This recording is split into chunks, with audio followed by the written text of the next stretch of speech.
Labour's Angela Rayner and a council house she bought in Stockport. This house now the subject of an escalating row about whether she paid the correct tax when she sold it before becoming an MP. It's claimed that she actually lived here, a mile away, at the home of her then-husband Mark Rayner and their children. She says a tax advisor gave her the all-clear.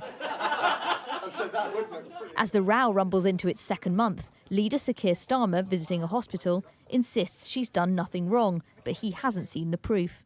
I don't need to see the legal advice, my team has seen it. The idea that the Tories want to be focusing on what Angela Rayner, how much time she spent with her ex-husband 10 years ago, I can tell you here, at this hospital, nobody is interested in that.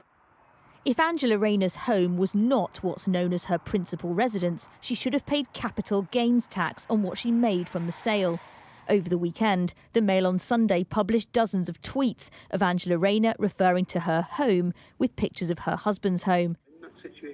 But tax experts say she's unlikely to owe much, if anything at all. The vast majority of people in the country would fail to recognise that on being married, somehow or other that has a material impact on your potential capital gains tax liability in the event that both parties to that marriage have their own separate property prior to being married. I don't think there's any legs at all in arguing that this is tax evasion that we're looking at here. I think at worst, this is just simply not understanding the rules and not realising that there was an issue.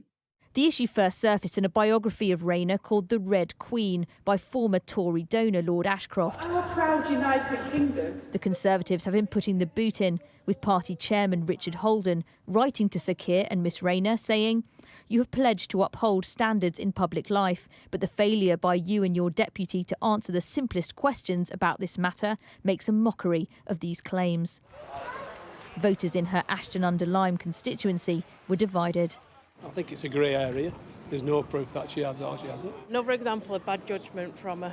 She just needs to prove what she's actually doing with a tax. Integrity and honesty are paramount to a politician's role. If we can't trust them to do the basics and follow the laws that they're supposed to be writing and following, then what are we supposed to do ourselves?